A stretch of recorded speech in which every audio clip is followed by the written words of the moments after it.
more on that in a moment. Let's get to the head cat. Mark Stoops is with Cole Kubler. Coach, emotional win for you and your team last week. How do you build on that, maybe get a little bit more of it tonight? Yeah, we've got to continue to execute, but we have to play with that same toughness and that attitude, and we have to play hard, and we have to execute in critical moments. I've talked to you a lot about styles make fights. In a game where possession's most likely going to be limited for both teams, how do you let your team know how important each and every one's going to be?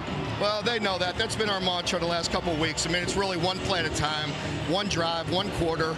Let's take care of this game, but it comes with playing each play. Thanks, Coach. Thank you. All right, and no mistaking the value of that win last week against Auburn. Welcome, everybody. Tom Hart alongside Jordan Rogers have been playing a freshman quarterback in Cutter Boley this season. That inconsistency has held them back at times. How do they manage that if they want to make it to the postseason? Yeah, well, look, the bowl game is still the goal. This is a proud program that was used to going to bowls every single year under Stoops. And when you have a young quarterback, you're going to have games like you did last week where the offense just couldn't find its footing. But how do you build on that? And also, at times, how do you play complementary football? That's where Brad White and this defense took over last week. You see the numbers there, 12 TFL, 7 sacks. They had 28 quarterback pressures, which is the most since we started tracking this in 2016. So the defense was absolutely on fire. And sometimes, like you said, when you have a young quarterback, that's what you need to do. And they're going to need some more of that tonight. Well, on the Florida side, Billy Napier just didn't win enough, but he did recruit really well. They're loaded with 4- and 5-star players, including a quarterback and a wide receiver. But Cole, looks like some of those wide receivers won't be available tonight. Absolutely. Eugene Wilson, Dallas Wilson, Tank Hawkins, all going to be out for the Florida Gators tonight. But I did talk to Coach Gonzalez before the game, and he let me know that a couple guys are going to try to give it a go. Vernell Brown III is going to give it a go tonight. Also, Aiden Maziel going to give it a go. Watched them in warm-ups. Both looked like they were full speed. Weren't sure if they were even going to give it a go at all earlier this week, Tom, but going to be out there for the Gators tonight, see if they can help a depleted wide receiver core. All right, Cole, thanks. Kentucky won the toss, elected to defer, so Florida will receive, and we'll see just who will be out there from a wide receiver position. In terms of inconsistency with this Florida program, Jordan, including interims, Florida has had 8 different head coaches in the same span that Mark Stoops has been here at Kentucky. Yeah, that's wild, and they're looking for the next one. But tonight, it's all about Jaden Baugh in this run game. Cole just mentioned the receivers that are out. That group is decimated. We'll get a good idea early of who is available, who can go. But this needs to be a Jaden Baugh run the football, backyard brawl type of game for Florida and Kentucky. In a rivalry that was lopsided for a long time, and as of late has been very, very competitive. Baugh had 5 touchdowns in this game last year.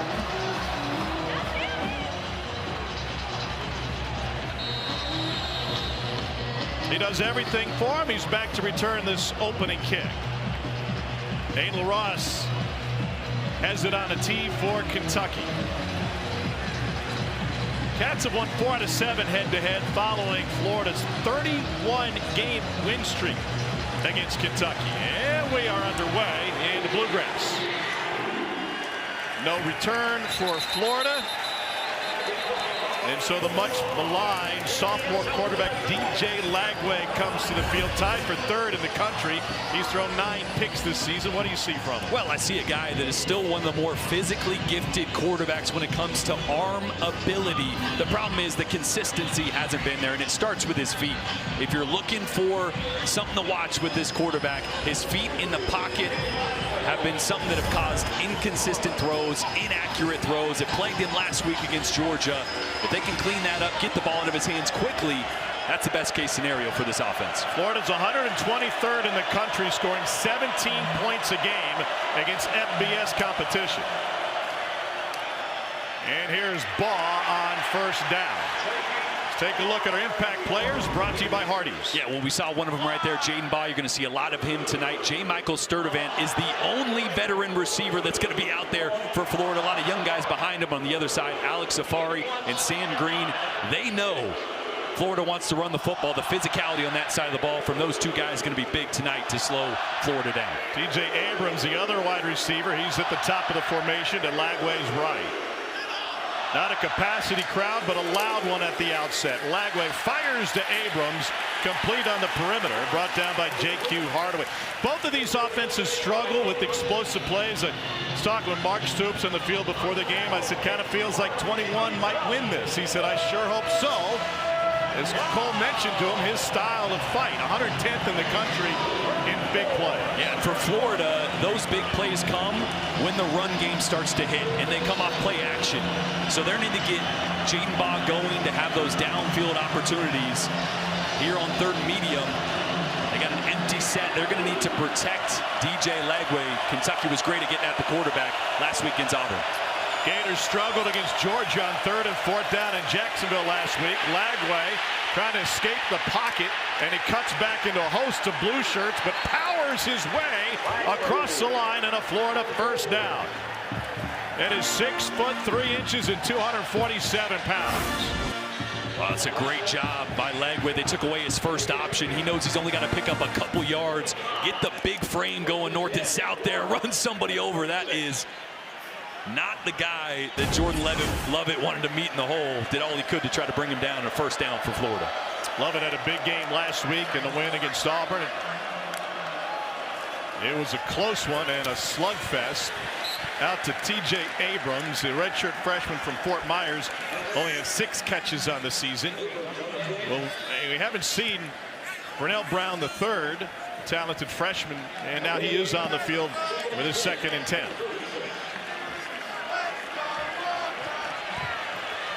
Brown top of the formation.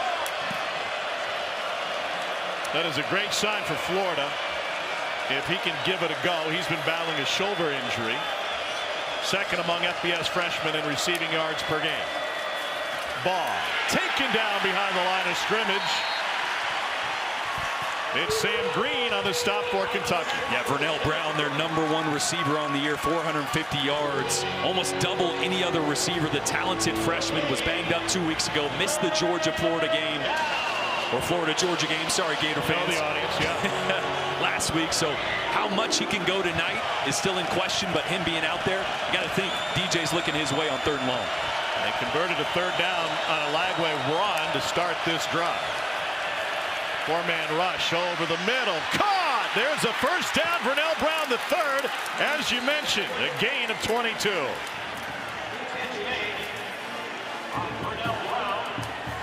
This is a great job by DJ Lagway. Watch his eyes work to the right side first. His eyes are going to work this way. That's going to hold this safety backside and open up the lane right down the middle of the field for Brown. Wanted to go deep again, and off the hands of Brown.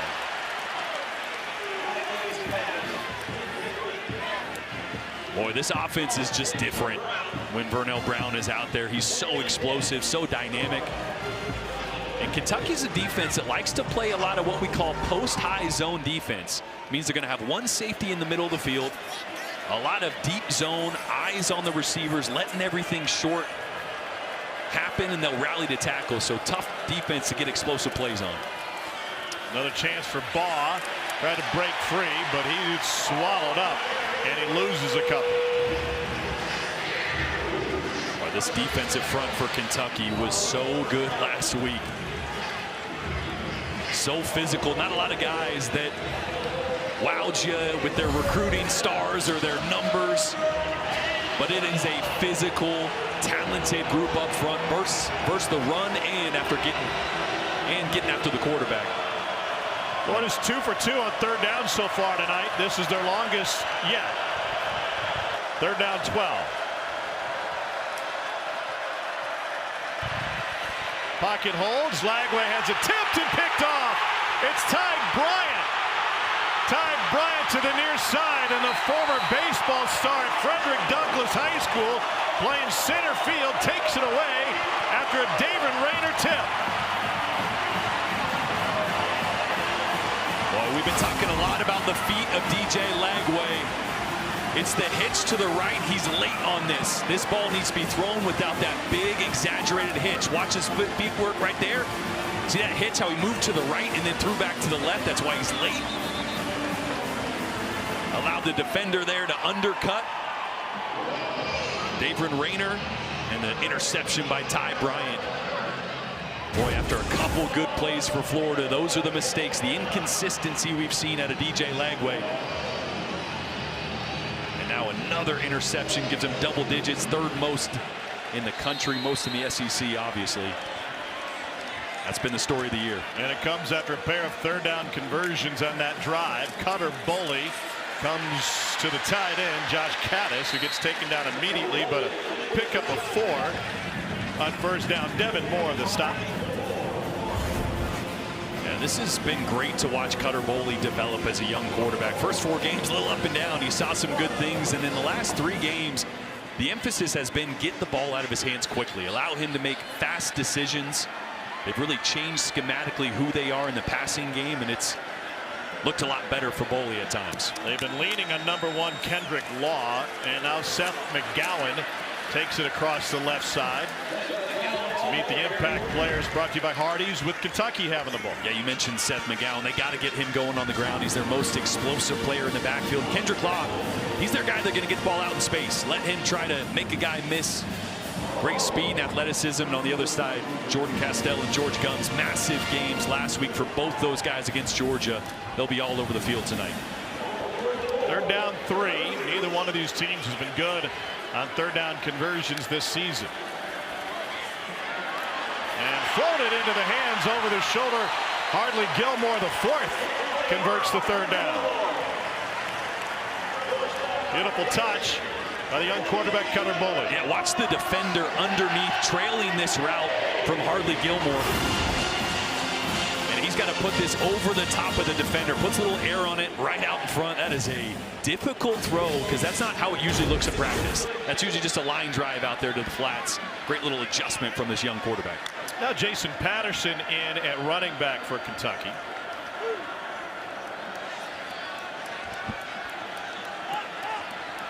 The defense has been solid all season for Florida. Patterson gets a try, and he gets taken down for a loss of 1. George Gumbs Jr. Jordan coming off of a massive game against Georgia. He had 9 stops. 9 tackles, a sack. Probably could have had a couple more sacks. He brought down Gunnar Stockton like at the line of scrimmage and 1 yard past the line of scrimmage a couple times. They could not block number 34 last week. Better believe this Kentucky offensive line is going to know where he is on every snap. Not bad for a guy who started his career at Northern Illinois on the offensive side of the ball. McGowan releases from the backfield. Boley has time, double clutches, and then squeezes it out late. So the kind of misses he had last week against Auburn, which caused this offense to stall. And this is one of the things that offensive coordinator Bush Hamden discussed, right? He said, I really want Cutter to go 1 to 2, maybe to his 3rd read, and then run vertical. That's when he's at his best. Not trying to extend plays to the sideline, but getting vertical, using his legs after 1 or 2 quick reads. There you saw him just to try to buy time and didn't end up finding anybody. They're down 11. DJ Miller, the freshman, came in motion. Here comes perceived pressure, and they get it to Miller against the zone, and he takes it for the first down on a pickup of 15. Boy, this is great. He's going to recognize blitz coming from Jordan Castell off this side. Gumbs is going to drop back on this side, and he beats him with a quick throw to the inside. A defensive end in space is going to get lost a little bit, so it's a great job of Cutter trusting, knowing he needs to throw opposite to the blitz, finding his hot route, and trusting him. Slide protection has its place. Worked right there. Yeah, there we go. Only 3 for 4 start. Free blitzer coming, and it's knocked away. Cole, I think that's the first time I've ever heard you say anything positive about slide protection. It definitely has its place. And one thing I'll say about this Kentucky offensive line, they're getting a lot of different looks here early, off the edge, inside. DJ Durkin threw a lot of them last week. They sorted it out extremely well. Now, you're still going to get a hit on the quarterback. You're still going to get some pressure. You can't pick everybody up, but just how they figured out who was supposed to be where did an excellent job last week. They reinvested in the offensive line in the offseason. Here's a handoff to Kendrick Law, and he gets ripped down after a gain of a couple. Castell is there. He's coming off of a career-high 11 tackles against Georgia. Yeah, one of those wrinkles that Bush Hamden said we should expect. Getting Kendrick Law in the backfield, finding as many ways as possible to get him involved, get him touches. He's the guy that's going to get them explosive plays on the outside.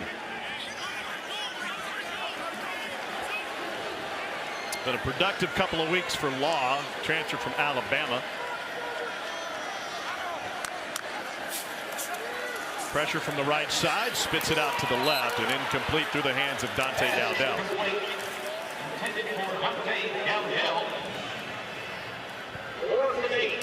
But once again, pressure from this Florida defense, and Ron Roberts dialing up, which is not something they do. They're actually last in the entire country in blitz percentage, but already tonight we're seeing Ron Roberts and this Florida defense bring the heat against the young quarterback, trying to force him into a mistake, force him to make quick decisions. So Jacob Callaway on to attempt a 39-yarder. Hasn't missed inside 40 this season, and that remains true. Mark Stoops' team able to cash in on its opening drive. 10 plays, 30 yards, and Callaway with his 12th make of the season. Maybe a low-scoring game tonight here in the Commonwealth, and the Cats have the early advantage. I get chills when we call one of these games. Legends are made in that building right there. We on a whole nother level. Bigger than ever we bet. SEC champions.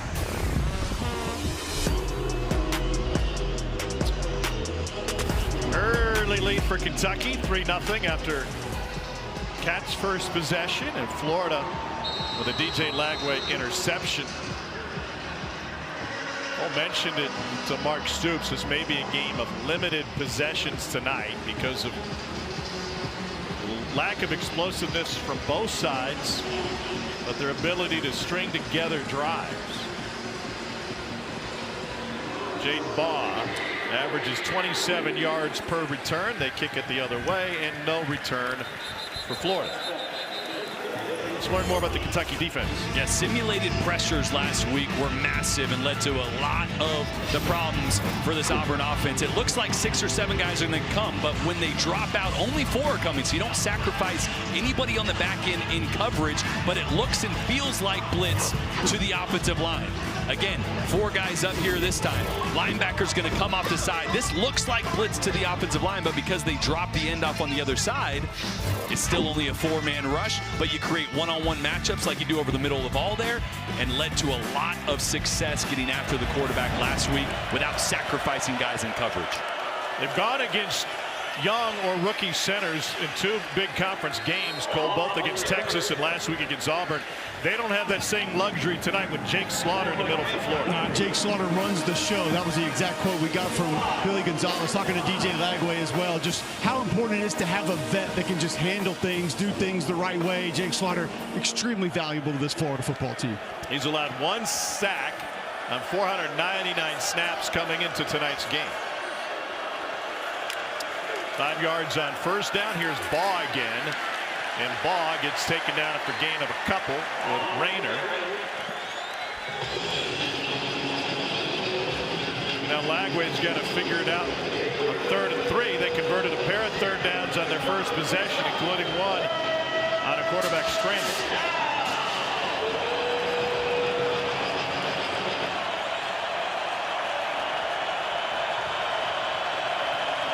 4 wide, but one of them is a tight end, Hansen. To the outside and caught by J. Michael Sturdivant, 5th-year senior out of Kansas City by way of UCLA.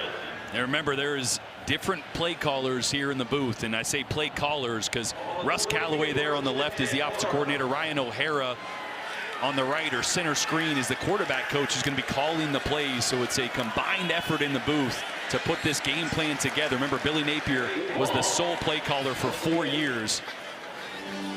They really wanted Ryan O'Hara to call the plays because he's DJ's quarterback coach. So those little tips and tendencies and things, the way he communicates the play, didn't want any change in what DJ hears or how he's delivered the information.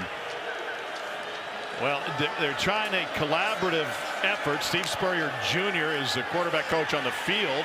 Lagway breaks another tackle or 2, and he gets folded over past midfield. And Florida will be looking at 3rd and 1. Yeah, that's a play we saw a couple times last week against Georgia. It's a read play. They're going to vacate the backfield. If a linebacker runs with DJ, he's got the quarterback draw, and here comes a sneak. You know, it was a different wrinkle for that offense last week too, Jordan. I feel like it added a lot when it was north and south. Now, the east-west up. I know he bounced that last play just a little bit, but when he started getting outside the tackle, you can tell it's like, I don't know if that's the best direction, but when he's asked to just get north and south, DJ adds a lot to that offense on the ground. Now Baugh with the bounce to the outside, and like he was going to try to cut back before Bryant brought him down. And Baugh had a massive game last year against Kentucky, 5 touchdowns, well over 100 yards in that one. Tied the school record held by Trey Burton, who did it against Kentucky in 2010, and Tebow against South Carolina 07. That guy was okay, not bad. Something was going on the Florida sideline. The result is a flag, and Lagway drops it in the bucket to J. Michael Sturdivant. They say it's complete. We got a lot going on, and what is a 19-yard completion. But the head linesman has a flag down at the 43-yard line.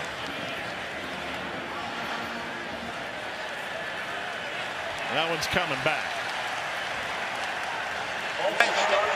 Illegal formation, offense, more than 4 players in the backfield.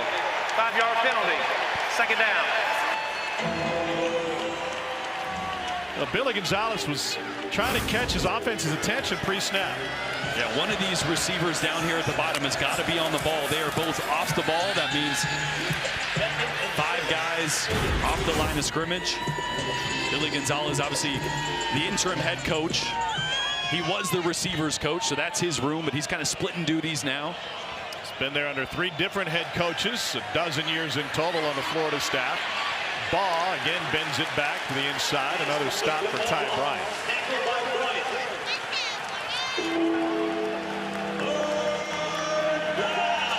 Well, this receivers group decimated. Aiden Mizell, a guy that was a question mark coming into this game, how available, how much he'd be able to go. So Mizell and Vernell Brown III out there at the top of your screen in a stack formation. It's good to see for Florida fans. Baugh had split out. Now he returns to Lagway. They're 4-5 on 3rd down tonight. Lagway going deep and incomplete. That was Mizell. Blanketed by J.Q. Hardaway. Mizell had a step, came back right through the bucket.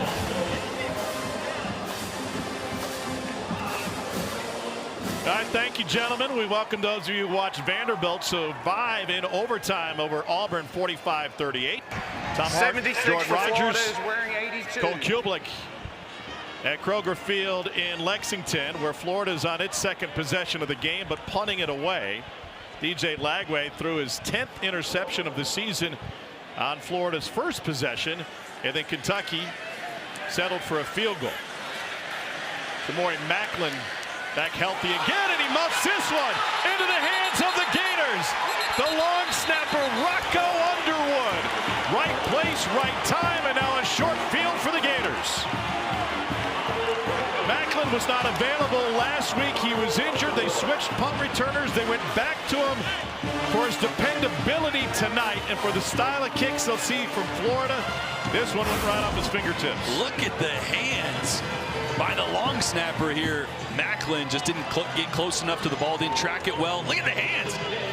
Pull it away from him. Snagged it out of there. Snagged it. Well, you don't practice that often. That is a great job. And obviously you mentioned it, Tom. DJ Lagway had the interception earlier that led to a turnover, something we've seen a lot from them. So when you're struggling, you need special teams to come through at times, bail you out. Now great field position here for Florida. And we expect it to be a low-scoring, low-possession game. Florida's 123rd in the country in scoring against FBS opponents, only 17 points per game. You just wonder how many of these possessions you're going to get this kind of field position. Obviously get a starting spot where you're already in scoring position, and then just how many you're going to be in. Does that force your offense to get aggressive at some point, more aggressive defensively? How do you play it?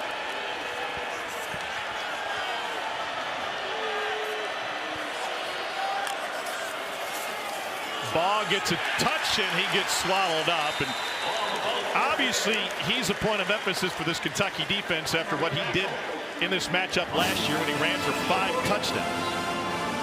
And this is an area of the field, the red zone, where Florida on paper is really good. They're top 10 in the FBS in score percentage, but they're 93rd in touchdown rate. So not converting enough touchdowns here. And here we go, DJ with the run. And a little stiff arm to get a couple more yards. And I like that. I like the play call. Add an extra hat to the point of attack, an extra blocker. Get your quarterback involved. But again, another 3rd down here for Florida. Vernell Brown, the 3rd, trots back onto the field. He was a big question mark coming into this game. If you're just joining us, he has been out there and already made a couple big plays. They're without 3 key receivers, including Eugene Wilson III, who's out due to foot surgery, and Tank Hawkins is protecting his red shirt. He's played 4 games and doesn't want to play anymore. 3rd and 7. Over the middle, complete, and a dive in for the touchdown. That's Baugh, one of the best receiving running backs in the SEC, and a 10-yard strike from Lagway.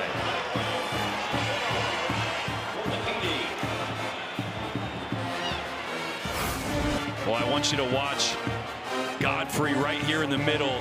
He's got to have eyes on Jaden Baugh. There's nobody else. He works to the left. Baugh is going to be on an angle route. No reason for Godfrey to be working that direction. The other linebacker was already over there, so that is a coverage bust by Kentucky. And a great job by DJ Lagway, this Florida team, punching it in off the turnover. Trey Smack on for the point after. And he punches it through. A 3rd of the season left for both of these programs in a pivotal game if they want to play in the postseason. Lagway has thrown a pick, and now he's thrown a touchdown. And the Gators have their first lead of the night. Already plenty of action in this one. Kentucky with a field goal on its opening drive after the pick. And then Florida took advantage of the muff punt, recovered by the long snapper Rocco Underwood, to find Jaden Baugh, who's got his 6th touchdown in 5 quarters against Kentucky. Meanwhile, Steve Spurrier Jr. going over the chart with DJ Lagway. And Kendrick Law back to return for Kentucky. Trey Smack III has it on a tee. Kentucky was gifted short field position after that Lagway interception, but couldn't take advantage. And this one through the back of the end zone. This was a series that was absolutely dominated by Florida from 1987 on. They won 31 consecutive games head-to-head before the Cats finally broke through. And since then, Kentucky has gone on a nice little run of its own, including 2 straight here. And talking to Mark Stoops about it, he said, I absolutely looked at this game as a benchmark because we were so close towards the end of that 31. So when I first got here, all I heard about was Florida, Florida, Florida in the streak. And I thought, we can't worry about that. We got to build a program. Then they built and still couldn't get over that hump. So the win down at the Swamp in 2018 was a moment of joy and pride for Stoops.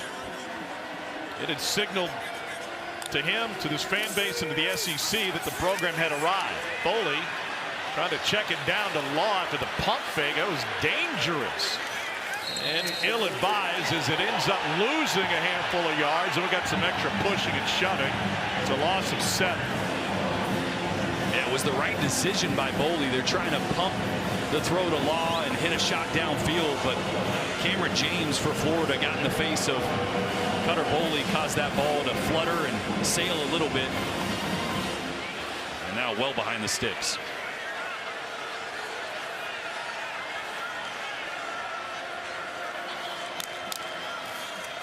Boley hands it off, and a beautiful run by Seth McGowan.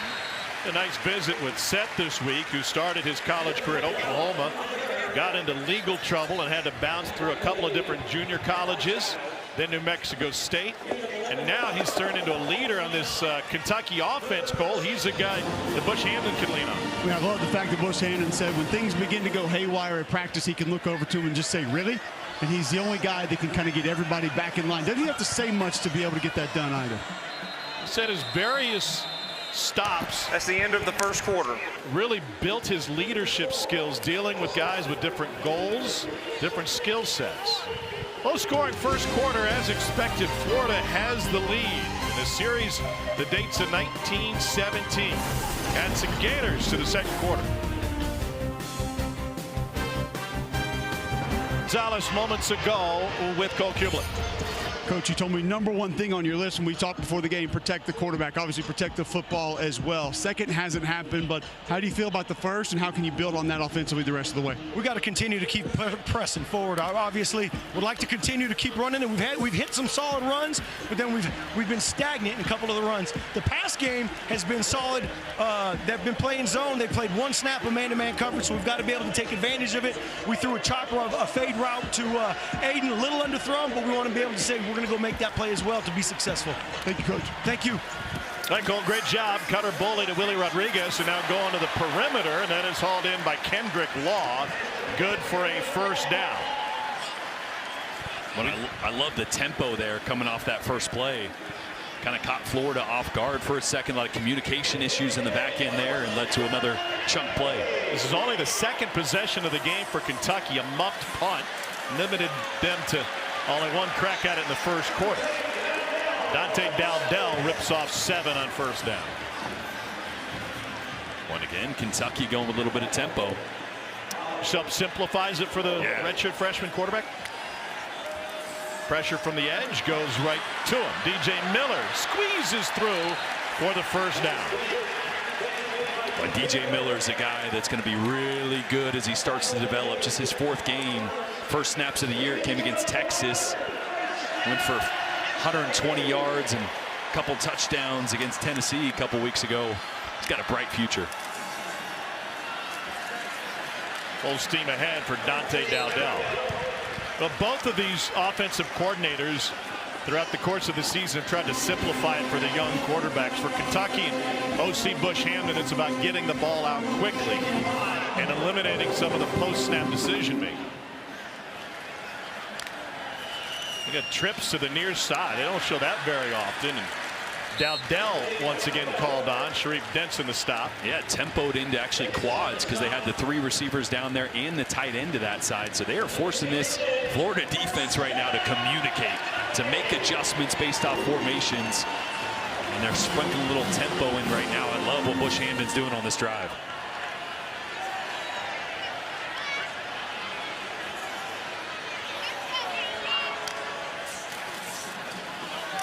And now he's got man coverage downfield, and is caught, and a pylon touch for J.J. Hester.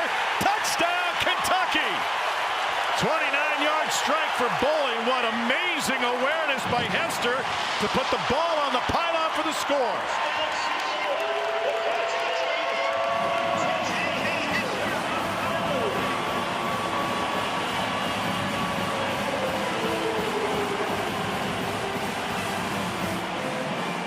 Pylon's inbounds, you touch it, it's a score. Watch Jaden Woods run right by Cutter Boley on the play fake. Number 15 right there. I mean, he could have blown up Cutter Boley. Gets fooled by the play action, and a great ball on the back shoulder to the big target, J.J. Hester, 6'5", 203. The transfer from Oklahoma. That's why we pay for pylon cam right there. Great shot. Point after from Coway is good. And Kentucky swings back in front. Cutter Boley's 11th touchdown pass of the season. Cats have had 2 possessions. They drew first blood, and now they draw it again. Season for every field goal and extra point made by participating universities. Allstate will make a contribution to the university's general scholarship fund. Thank you, Allstate.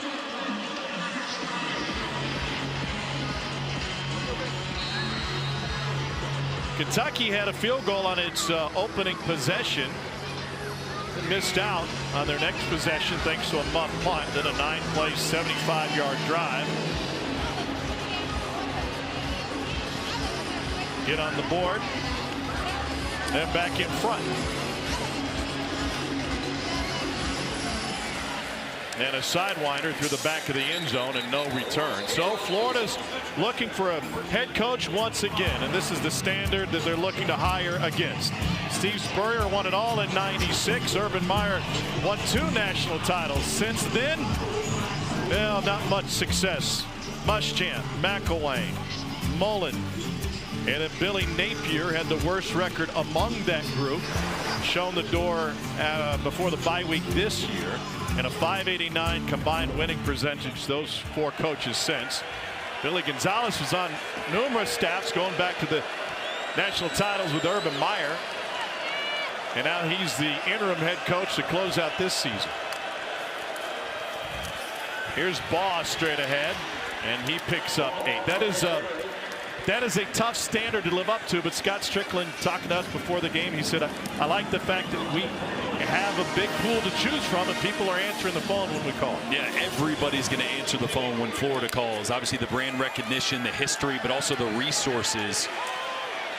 Aiden Mizell stays on his feet for a first down. Especially in the last few years, the resources for NIL, the resources for facilities, everything kind of from a synergy standpoint, moving in the right direction for Florida makes it very attractive. The recruiting was amazing under Billy Napier. I mean, the blue chips on this roster are up against the best in the country, 12th in the country in terms of 4 and 5 stars that have seen the field for Florida over the last few seasons. Now, that is limited significantly tonight due to injuries and opt-outs with the wide receivers and a big tackle behind the line of scrimmage. That's Grant Godfrey with the stop. But Napier got it done in recruiting, didn't get it done on the field. 52 blue chip signees since 22. Yeah, and that's part of the allure of Florida as well, is the proximity to talent, not just in Florida, but in Georgia. You can drive an hour in any direction and find a handful of 4 and 5 stars all over the place. So talent hasn't been the issue here at Florida. It's been development, it's been scheme, it's been sustaining success at times, those moments that you have it. And Lagway, great example of that. Consensus 5-star recruit, took a step back this season after a good freshman campaign. He finds J. Michael Sturdivant. Sturdivant set a school record at Flower Mound High School in Marcus, Texas in terms of touchdowns and yardage. That's good for a first down.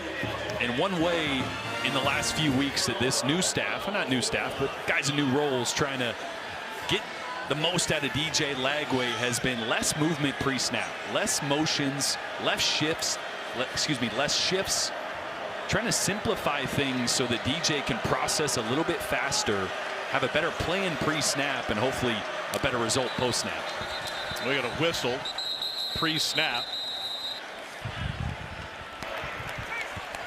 Timeout, Florida. We'll take the timeout with them. Florida will stop the clock. 10:23 to go in the second quarter. Down a field goal. They also lost their play caller, Billy Napier. Now Russ Callaway is on the mic, providing the play options. Ryan O'Hara on the mic into the quarterback's headset. And Russ telling us to simplify. We cut out a lot of this movement. Yeah, this is a team that has moved more than anybody pre-snap. And you see last week against Georgia, that was the lowest pre-snap movement percentage of any game in the last 3 years. They only had one other game under 50% over the last 3 years. So a drastic change for this Florida offense. Long throw to T.J. Abrams. And he picks up 6. And think about it. On one hand, movement is great because it makes the defense think and communicate pre-snap. On the other hand, for a quarterback, things change right before the ball is snapped. So your plan changes as well. So it's a little bit of a double-edged sword. And for DJ, just clearing the picture has allowed him to play a little faster. And it's not the only way they've simplified things for DJ Lagway over the last 2 games, maybe even more so tonight. There's Katie Daniels. The ball came out. Kentucky thinks they have it. No signal from the officiating crew, though the Cats left with the football.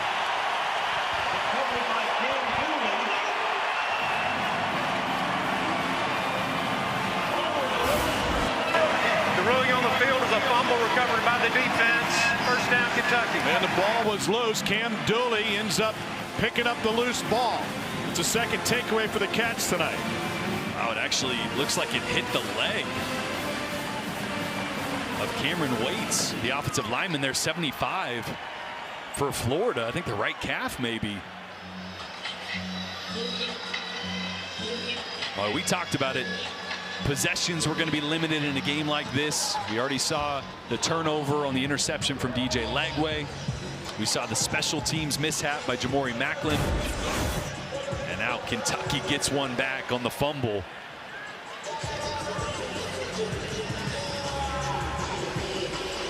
Let's see if Cutter Boley can build on a really good last drive, a great touchdown throw. Bush Hamden mentioned we need to have a growth mentality as an offense, but a growth mentality for his quarterback, Cutter Boley. Don't ride the highs, the same as you don't want to ride the lows. Take something from each snap, each drive, and try to build on it.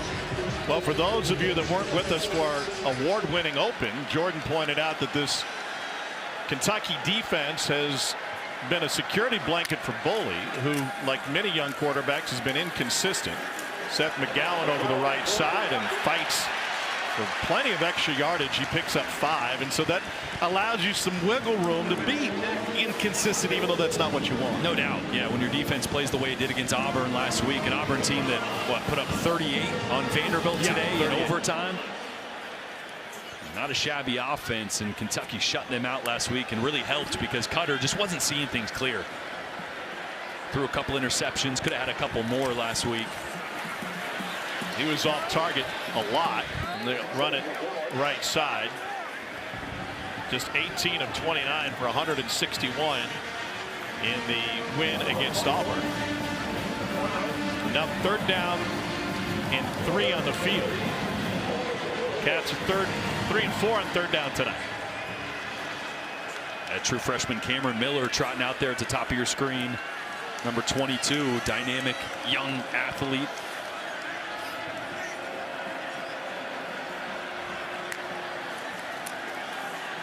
Boley goes over the middle, and a crossing route caught but short of the sticks by Hardly Gilmore. And that'll be 4th and inches. Bryce Thornton the stop. Well, I don't even think they're thinking about this one.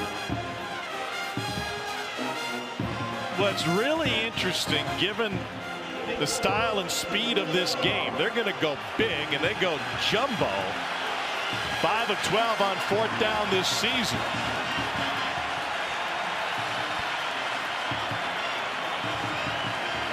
Kenyatta Harge II, a defensive lineman, number 98, is going to be in the backfield, along with Josh Caddis, the tight end, and a direct snap to McGowan, and he is through to extend this possession for Kentucky.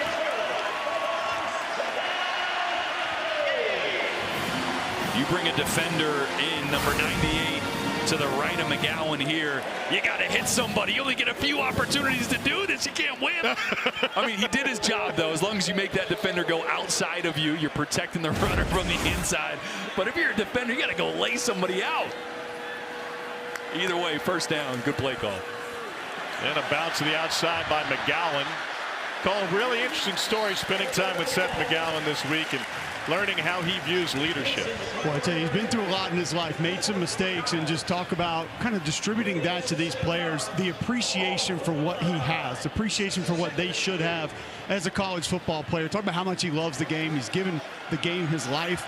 And just cool to hear that he's now trying to help some of the younger guys on this Kentucky football team share that appreciation for what they're able to do every day. Lincoln Riley kicked him off the team at Oklahoma after an arrest and conviction sent McGowan to jail, but he told us this week he still remembers that Cotton Bowl that he played for Oklahoma against Florida, and he had a big game for a youngster. 7 games for the Sooners in 20. Out of the game for a year at Texas College NAIA just to get his grades up, then returned to playing in 23 and in New Mexico State in 24. Kendrick Law in motion. Boley going that direction, and that is caught at the sideline, and a 1st down conversion. By the way, do you think in New Mexico State, you know, you walk into facilities and they have pictures of all their pro guys in the hallways? They do that in Kentucky basketball in the practice gym. Do you think they have pictures in New Mexico State of all the SEC guys they've sent to this league? I know, right? Eli Stowers, Diego Pavia, Vanderbilt. And this guy, Seth McGowan, who takes it to the 20, and Florida now running at will. Kentucky. Pete, the left tackle as well, a New Mexico State guy. I was looking at Pete's teammates. Star Thomas at Tennessee was there. Oh, yeah. Jonathan Brady at Indiana, who got a big win today. He was there. Sterling Webb, defensive end at Missouri, was there also. All roads start in Las Cruces. Here's McGowan taken down just past the line of scrimmage. Cameron James with the stop for Florida. Mentioned Shiaz Pete, the big left tackle, 6'8", 322. Shiaz in Navajo represents my little one. It is anything but, with his size, one of 5 Native Americans in FBS football. Going to flip him over to the right side now. 3rd down 3. Gowan trying to squeeze through, and he is just short. Do you take the points, or you go for it again? Well, I think you already rolled the dice at midfield. That set the tone for this entire drive. I don't think you trot the field goal unit out. After doing that, you try to capitalize on the momentum of this drive, and they will. I'll say this, offensive line coach Eric Wolford, I asked him, I said, what's one thing you need to see early in this game? He said, we want to try to lean on them. We want to try to push these guys around a little bit, make sure they want to play our style football tonight. Seeing the aggressive nature here early from Coach Stoops. Extra lineman to the right again.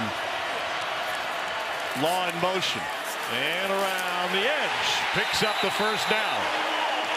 Kentucky's season was defined by their goal line failures against Texas, and now in short yardage situations they've succeeded twice in this drive. Yeah, and I love the little wrinkle. You get your left tackle Shiaz Pete in the last 2 plays. You flip him over to the right side, so you got a little heavier set to that right side. Force Florida to adjust to the unbalanced nature of it, and then you get your best player with speed on a motion with the ball on the edge. This will be the 12th play of the drive.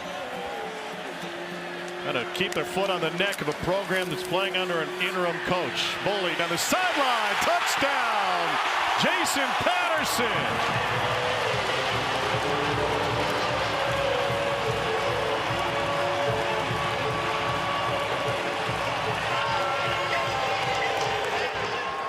First receiving touchdown of the career of the Florida native out of Sneads, Florida, Jason Patterson, and Boley's thrown 2 tonight.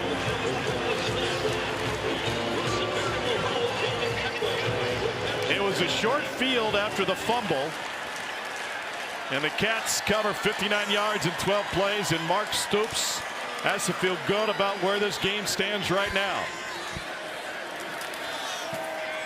You always wonder with a team that's playing under an interim coach, can you get them on the ropes early, and can that carry? And Cutter Boley taking advantage of it. I love the subtlety. Watch the eyes. He's going to get Devin Moore to question. Devin Moore, the right side of your screen right now, sees the eyes inside. It allows Patterson to get outside, and Kentucky answers.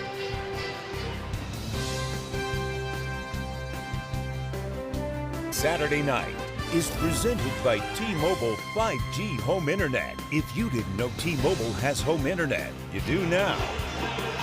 76 meeting between these programs, and there have been some star performances for Florida. Mostly part of that 31-game win streak. Tebow in 07, but then in 09 here, left the game early due to a concussion, ended up in the hospital. Gonzalez has been a part of this rivalry, 3 different Florida coaching staffs. Now he's the interim head coach. Florida didn't have a losing season between 1980 and 2010. Now they have their 5th since 2011. No return for the Gators. Cats lead by 10 biggins. And now the pressure on DJ Lagway to try to find some rhythm. Thought this might be a low-scoring game with limited possessions. Florida averages 12 possessions a game, about the same as Kentucky. And Cole, you expect this trend to continue tonight? I definitely don't think Kentucky's about to ramp up the offense or the tempo, the pace, even though they did a little bit earlier in the game. This is about where they want it right now. You'd imagine they'll try to slow things down, even though Florida probably go 2 minutes here before the half. Cats +5 in time of possession. Lagway crossing route incomplete. high and wide of Vernell Brown III, the freshman out of Jones High School in Gainesville. I don't think you bank on turnovers for extra possessions in the second half. The way the offenses have been sort of milking the clock, running the clock by maintaining possession in the first half. I'd imagine it's a mirror of that in the third and fourth quarters. Dallas Wilson unavailable. Trey Wilson unavailable. 2 star receivers for Florida. On a 4-man rush, it's a check down and a turn upfield by Jaden Baugh. And that will leave third and a couple. Maybe a little bit longer. Getting Baugh involved in the pass game was an emphasis last week for Russ Callaway in this offense. Russ said Baugh is one of our best receivers, period.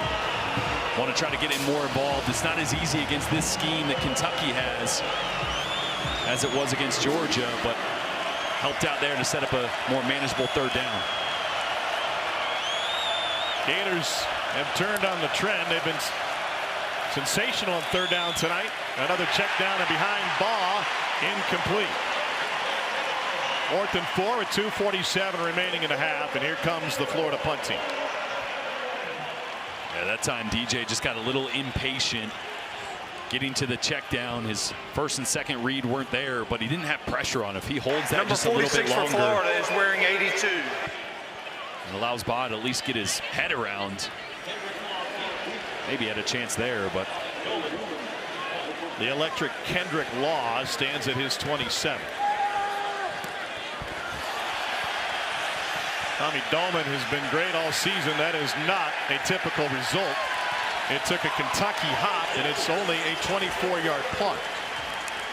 2:38 remaining from Lexington, Kentucky, where the Cats are looking for the first conference win of the year.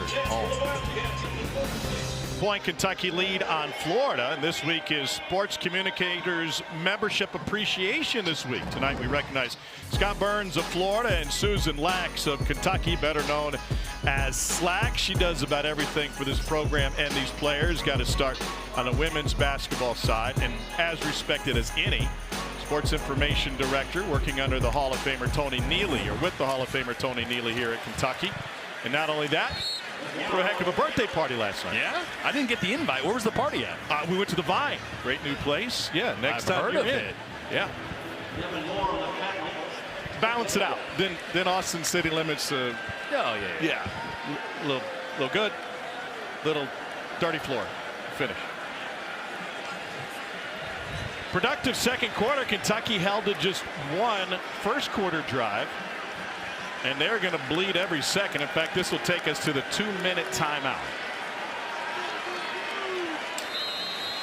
And then Mark Stoops will take a 10-point lead under 2 minutes in the first half. They've been living on the edge all season.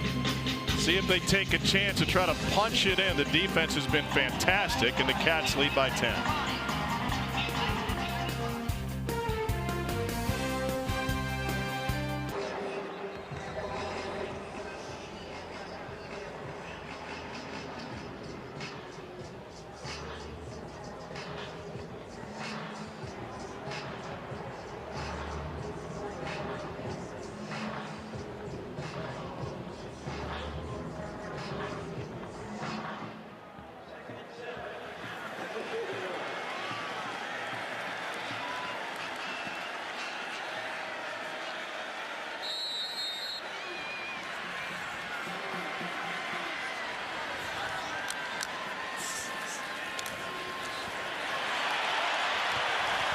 Good enough. We want to get some updates. Seth McGowan dances his way down the sideline, and that is near a first down. And in fact, it will be gain of 11 on first down. Hard, Jordan Rogers, Cole Kublik. Kentucky trying to choke slam Florida, throw them on a table here before the first half comes to an end. Oh, didn't know you were that violent, Tom. You've been watching too much WWE. Something like that, or Ohio Valley. Boley goes to the outside, and a spin by Kendrick Law, breaks free, got some friendly fire at the 20, But it's a pickup of 25. That is the exact same play they hit last drive to Kendrick Law. They motion him from one side to the other. Then the star or nickel Sharif Denson's got to follow him. Great play design. And right now, Kentucky is just in rhythm. Attacking this zone match defense from Florida with perfection. Four-man rush. Boley lets it go. Down to the 2. Out of bounds, Jamori Macklin. Macklin missed last week's game with an injury. Product of St. Louis out of Kirkwood High School, who started at Missouri. Boy, Cutter Boley just looks like a different quarterback the last couple drives. The ball to the perimeter and downfield has been really accurate, on time. He's using his eyes to look off defenders. That time looked Devin Moore off to the flat, which held him just a tick and allowed him to complete that one over the top. 11 consecutive completions for the pride of Hodgenville, Kentucky. Here's McGowan and an open door to the end zone. Now Mark Stoops and I were talking pregame, and I said maybe 21's enough to win it. They've already put 23 on the board. Kids are losing their shirts, and we're still a point after away from adding to the tally.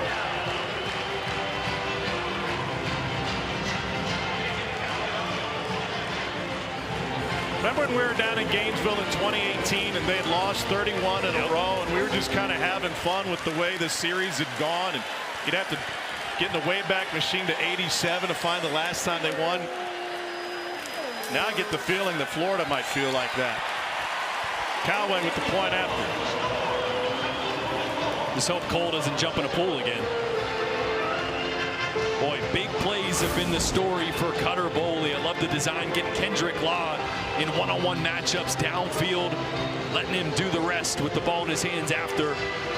And this is a great read and throw by Cutter Boley, holding Devin Moore in the flats, then squeezing that one in the honey hole, that cover 2 look to Jamori Macklin before Seth McGowan punches it in for the 3rd straight touchdown drive for this Kentucky offense. I mean, they just look night and day different. Remember last week, and I know Auburn, one of the better defenses in the SEC, but Florida ain't shabby either. They've been really good on that side of the ball. Kentucky just 1 touchdown last week. 3 in 4 drives tonight. Now, for Florida's hopefuls, they can look at this game last year and remember that the Gators jumped out to a big lead behind the running of Baugh, and then Kentucky was able to close back to within a touchdown. And Baugh put it away late, but it was a big second quarter that gave Florida the lead. This series has had a little bit of everything over the course of the season. But this is the highest scoring quarter of the year for Kentucky. A 3-touchdown frame. What a change of pace for an offense that had failed to score more than 14 in 4 of their last 5 games against SEC opponents. Yeah, and this is a crucial drive for Florida. Anytime you got a coach that's been fired, your record is what it is. You have a locker room that is wanting to still win football games, wanting to be competitive, but also kind of looking to what the future might hold for them, for their program, who the coach is going to be. This drive right now needs to keep this Florida team in this football game before it gets out of hand. And Kentucky will get the ball, or have the option to take the ball to start the 3rd quarter. Lagway dances his way to a pickup of 8. Clock rolling, 1:15, and 2 timeouts remaining. Vernell Brown, the best deep ball threat on the field. Yeah, and there's been a couple opportunities tonight that DJ has missed, getting Vernell Brown on those over routes right behind the linebackers. Completion to the edge to Aiden Mizell, sophomore out of Boone in Orlando, and that'll stop the clock for a moment. Florida had success with those over routes last year in this game, Jordan. Yeah. One thing I know that staff was a little bit concerned about seeing more of tonight. And still 2 timeouts in your pocket, so sense of urgency, but no need to rush just yet. Mizell in motion. 4-man rush. They win the line of scrimmage down the field to Hayden Hansen. Cole, we saw Kentucky win with a couple of games up front last week when the first man got through. Yeah, those inside moves, the penetrators on some of the twists, they were getting home against Auburn last week, and it just gives you an idea of how physical this front can be when you're basically trying to go occupy bodies. Yeah, you're putting forth enough effort to where you're actually the one that ends up getting the pressure on the quarterback. Jaden Williams, Khalil Saunders. Four-man rush again. This time the pocket holds, and Lagway lobs it downfield, overthrows his man. He's picked off for the second time tonight. Quay'sheed Scott on the return. Sheds a would-be tackler. He's got the sideline, and he's finally brought down. Lagway forced him out of bounds, and it is a Grove Street party here in Lexington tonight. A chance to add on to a 24-7 lead. That was a 55-yard return. Well, this is going to be cover two, so you got two safeties, deep halves, and this route's going to be right down the middle. This ball has to be completed before 25 yards downfield. You can't give those safeties time to redirect. That ball has way too much air on it. That ball has to be on a line. You cannot let a cover two safety that's headed towards the sideline redirect and intercept that ball over the middle of the field. It is a great play by Quay'sheed Scott, but a mistake by DJ Lagway, leaving that too far downfield with too much air. And now 35 seconds remain. Kentucky has all three timeouts. Boley gets rid of it before getting sacked. And now 30 seconds left on a 2nd and 10. Algonza Hayward brought the pressure. And those are the times you just kind of scratch your head, because in high school, your first week on Florida, if you're going cover two and you have a seam down the middle of the field, you can't let that ball go that deep downfield. The safety can redirect and get it. That's a level 2 ball on a line 22 yards downfield. I want to follow up on that if we have time on this second down play for Kentucky. Boley trying to run with it. They're going to have to use a timeout when he goes down. And the ball came loose, but they say he was down. A lot has been made of all the time that was missed by DJ Lagway in the offseason. And because of that, as they want to make sure it's Kentucky ball, because of that, staff has said he missed a lot of developmental time throughout the summer, through the fall. Billy Napier mentioned he wasn't available until 10 days before their first game.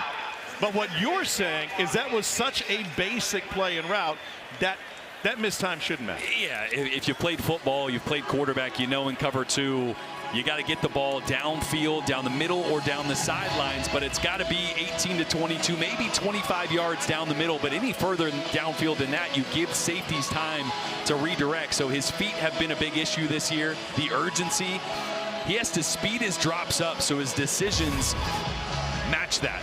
Right now his feet are a little bit slow, and that ball also a little too much air on it, so it was two mistakes there that led to the interception. Ball carrier down before losing possession. The previous play is under further review. That was knocked out. The question will be, was there clear and immediate recovery? Devin Moore ended up with it for Florida. I think that ball definitely out, and I think, pardon me, it was Aaron Childs, I think, who came up with it. Moore is the one who punched it free. And one of the things to look at, did Boley have possession with his knee down after the ball was loose? You can see the ball is going to come out definitely before, but right here when he lands on top of it, does he regain possession there? No, I don't think so. His right hand was on it, but regardless, this would be a huge stop for the Florida defense.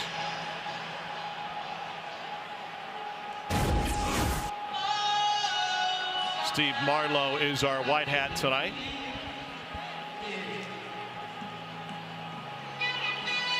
DJ Lagway has thrown 2 interceptions against 1 touchdown, and Kentucky coughed it up on a muffed punt return. Neither side has played clean football tonight. The ruling on the field, by the way, was that Boley was down. So they'll have to have clear and convincing evidence to overturn this. It was an immediate recovery by Devin Moore, or pardon me, by Aaron Childs. I think there was. I think there's enough to overturn that. You definitely see it come out before the knee was down. I think the ball is squirting around as he tries to land on it. My curiosity for Florida, another look at this. Definitely loose. Yeah, and he doesn't regain control with that right hand before it squirts away, and then after further review, the ball carrier fumbled the ball. It was recovered by the defense. It'll be first down at the 22-yard line.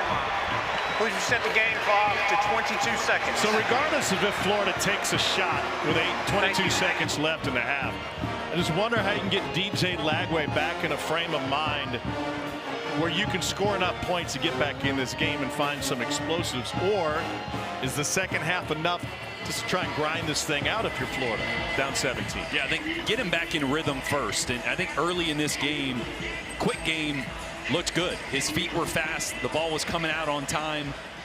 Still got Vernell Brown out there. Get this ball to your playmakers in space. Let them try to make somebody miss. See if they can't get some yards after the catch. Obviously, I don't think they're going to have enough time here to get downfield unless this play spits for 20 or 30 on this first play. And it's Baugh and Jaden Baugh to the left side. There's a flag on the play.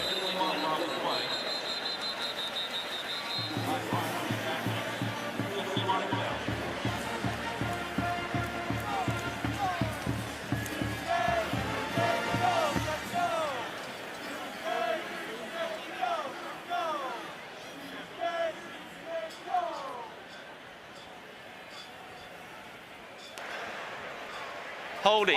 Defense number 95. 10-yard penalty added to the end of the run. First down. All right, so 14 seconds left in a pair of timeouts for Florida. Please reset the game clock to 16 seconds. 1-6. You're going to see and the game clock as this play develops, Smith is just going to try to grab two offensive linemen. Grabs Harris and another there. Good call by the back judge.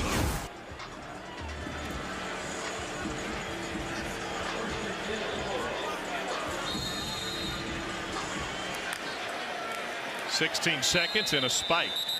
How did you see a spike out of the shot? I was just going to say, I don't think I've ever seen that. Florida down 17.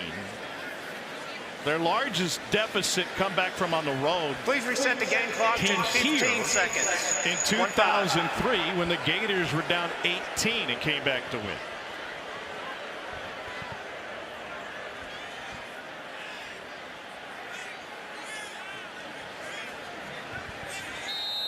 Probably need 30 yards here to get in the field goal range, so you can hit something over the middle of the field still with 2 timeouts, but you got to get down quick or you'll waste too much time. Lagway sidearms it out. It's picked up again. Third of the game. This one belongs to Daveren Rayner.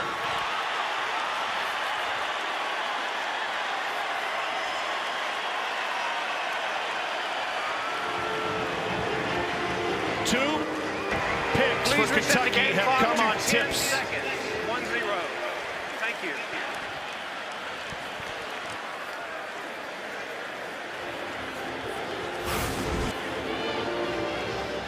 They're just going to try to hit. Please reset to Jaden 12 Baugh on the seconds. flats here. And 1-2, 12 seconds. Thank you. Ball is behind. He does have a defender falling into his legs there, but I think that was just a miss. Tried to sidearm that one and left it too far inside. Baugh did his best to bring that down, but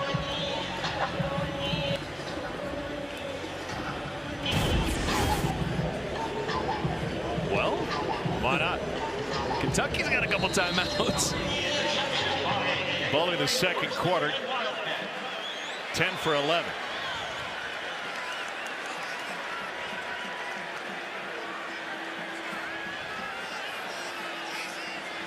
Seth McGowan was going to go to the locker room early. Now he's back running, sprinting up the sideline, ready to go back in. Boley looking for Hester, and he's intercepted.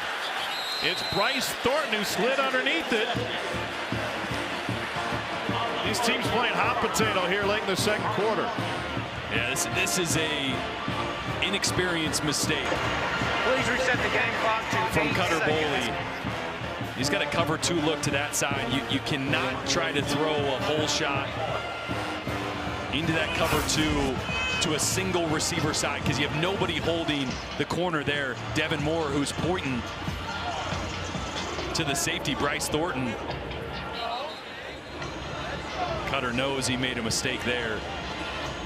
The receiver inside released versus cover 2 to a single receiver side. That's about 2 or 3 things that tell the quarterback, no, throw to the other side, or move on, or check the ball down, or run it. Florida won't take any chances. They'll take a knee, referencing that 0-3 18-point comeback. Chris Leak was the Florida quarterback. He threw 2 touchdowns in that game, but he also threw a pair of interceptions. And now Lagway try to repeat the Leak performance with a strong second half.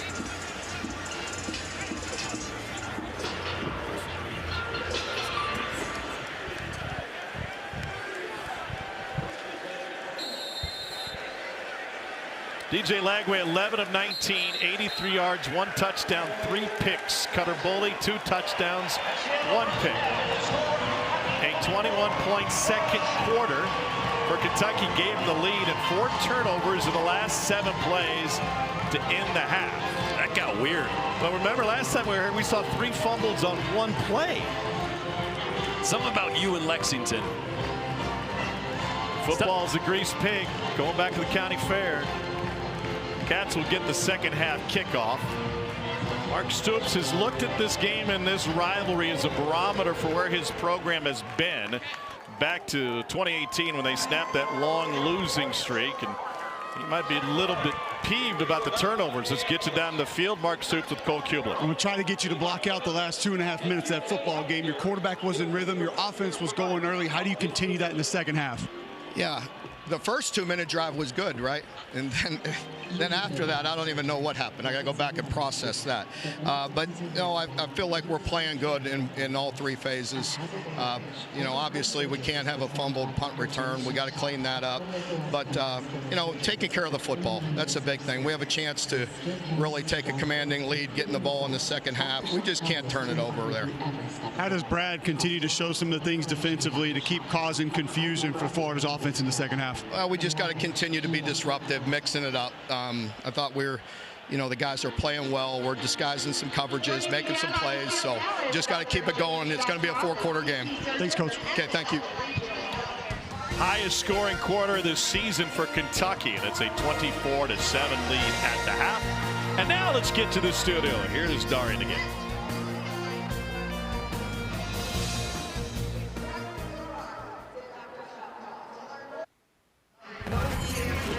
Welcome back to SEC Saturday Night, presented by T-Mobile 5G Home Internet. From Kroger Field in Lexington, Kentucky took control of this game with a fantastic second quarter. DJ Lagway has thrown 3 interceptions. Cutter Boley has put the ball on the ground as well. 24-7 lead. Welcome back. Tom Hart alongside Jordan Rogers. How do you see the first half? Well, it was Cutter Boley in this offense for Kentucky waking up. We saw him last week against Auburn, a slow start, finally got a touchdown later in that game, but they've been pushing the ball downfield, something we haven't seen from this Kentucky offense really at all this year. Cutter Boley's been excellent. Well, on the other side, DJ Lagway has struggled with the 3 interceptions. Kentucky will get the ball to start the second half. How can they get Lagway back on track? Well, they got to get the run game going first. You get Jaden Baugh going, it sucks those linebackers down, opens up some bigger holes in that second level. That's where they really thrive. DJ's just been out of rhythm. Footwork's been a little bit all over the place. Get the run game going and get the quick passing game going. Get the ball in the perimeter to your speedsters. Let them try to get some yards and take some pressure off DJ Lagway. Kentucky will be dealing with some injuries in the second half. We saw Alex Safari Jr. in a boot. More on that in a moment. That kickoff to the back of the end zone as we look at our high-speed highlights brought to you by T-Mobile 5G Home Internet. Yeah, these are the throws I was talking about with Cutter Boley downfield to the perimeter. Started with this one, back shoulder throw right there to J.J. Hester for the touchdown. Another back shoulder to the running back Patterson for a touchdown. And then finding Kendrick Law on the perimeter, allowing your dynamic athlete to get the ball in his hands and make some plays. And a great hole shot there in zone coverage to Jamori Macklin as well. He has been so good downfield. An area where he struggled this year. He came into the game one of the worst in all of college football on those 20-plus yard throws downfield. He's been excellent tonight. So we start the second half. Kendrick Law goes in motion. And Boley spits it out to the tight end. Caddis took a huge hit. Billy Gonzalez is the 8th different acting head coach of the last 12 years of the Florida program. Cole, you caught up with him at the half. What do you have to say? Well, I asked him, how do you get DJ Legway calmed down? And he said, I have assistant coaches. I'm going to let them talk to them. I spoke to them. They're going to go handle that. I said, what do you want to try to change offensively in the second half? He said, don't turn the ball over. Essentially, that was it. Says, likes the aggressiveness that he's getting from most of his team, but cannot continue to turn the football over. It was sloppy, to say the least. McGowan tried to bounce away. Instead, he got swallowed up by Brendan Beck.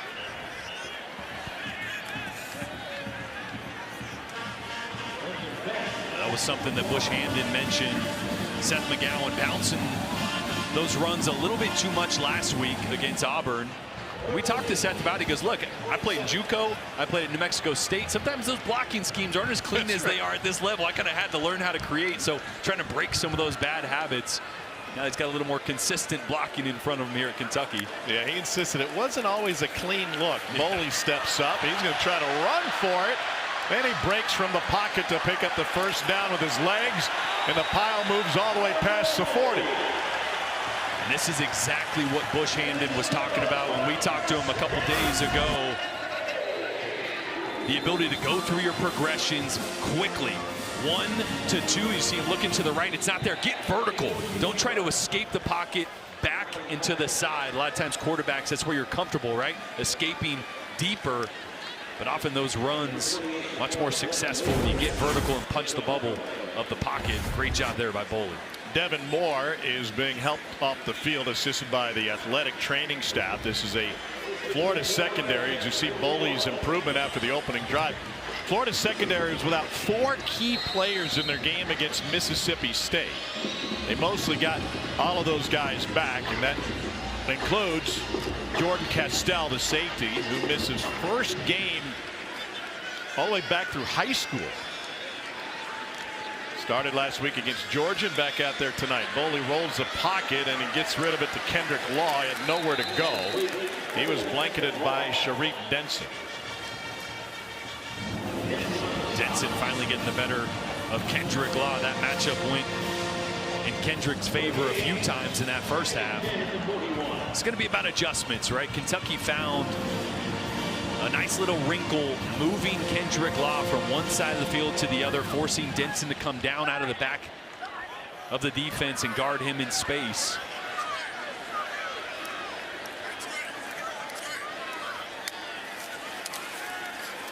Boley finds Law, can't escape, and Gums throws him to the ground.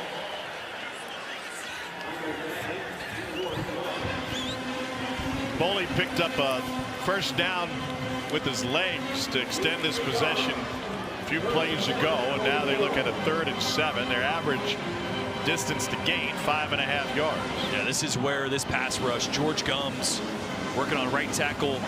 Alex Wolschlager's got to get some pressure on Cutter Boley here in a passing situation, see if they can't force a punt and get this offense back out on the field. That's Gilmore in motion, 4 wide, and Law picks up the blitzing back, complete to the perimeter to Fred Ferrier II, who had 2 huge catches in the 4th quarter of the win against Auburn, and now the veteran from Frankfurt back at it again second half tonight. That's just so good from Cutter Boley, staring in the face of the pressure and finding that void in the secondary. He just, the decisions, the accuracy, night and day different from the guy we saw last week against Auburn. They flip Willie Rodriguez to the right side. Opening possession second half for Kentucky. Seth McGowan tried to get vertical, and he ends up picking up 5 before Denson brings him down. Cole, what are you seeing from Kentucky's O-line tonight? Physicality, finish, or even on pass plays. I mean, listen, pass pro is not passive, but this Kentucky offensive line taking that personal tonight. You should put that on a t-shirt. I would love that, actually. Maybe Joe Moore Award. We figure out how to give a little extra NIL money going to some folks with that. Well, you guys are handing out gear to everybody else. Jordan and I can't even get a hoodie. Yeah, I didn't get anything. You got to talk to some O-line play if you're going to do that and get that. Here's McGowan. Great blocking downfield, and McGowan picks up the first down before Aaron Childs brings him down. I will tell you one thing that has stuck out is 75. Joshua Braun, a little extra tonight. Can tell that he may have been in that Florida offensive line run at one point in his career. Trying to show a little extra here. Both guards for Kentucky have played at Florida. Braun on the left side, Jalen Farmer on the right side, and Braun comes in the highest rated Kentucky player on EA College Football 26. And if you're not using video games for reference points, you're not doing it right. McGowan and fights for extra yardage. You can see on his last 2 runs, Jordan, exactly what you talked about. Instead of trying to stretch it outside, he's finding just a little bit of daylight on the interior. Yeah, this is a play where maybe as he gets through the initial right here, maybe he tries to push that to the outside instead, sticks his foot in the ground, and probably gets 5 or 6 extra yards by not bouncing that run. He's outgained Florida on the ground so far tonight. 10th play of this second half opening drive. McGowan again. That's good for the first down. A roll with the stop for Florida. Balanced attack to start the second half for the Cats. It's really the predicament that Ron Roberts, the defense coordinator for Florida, is in. He's got to slow down these long drives, add to the box to slow down the run. But every time you blitz, Cutter's had the answer. He's gotten the ball out quickly and attacked the void that the blitz left. So don't know what you do. Just got to tackle better in space.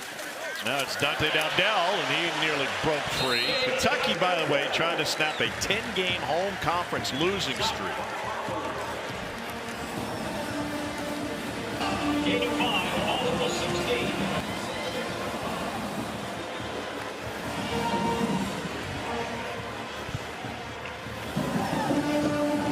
Already 41 yards on the ground this half. This drive after 65 in the first half for Kentucky. Out of the pistol with Dowdell spelling McGowan in the backfield. Dowdell straight ahead, and he bowls over a Gator at the 5. Ran right through the entire congregation. It'll be 1st and goal at the 5-yard line. Boy, Cole wanted to talk some O-line. Watch Shiaz Pete and Joshua Braun. This should get us gear. Oh, absolutely. Just slam down the defensive line there, create a huge hole for Dowdell. And now McGowan back in. Great work by Dowdell. They overload the right side, unbalanced. And it's a direct snap. McGowan, he is in. And a thriller run for Seth McGowan. 5-yard plunge after he did all of the work to begin with.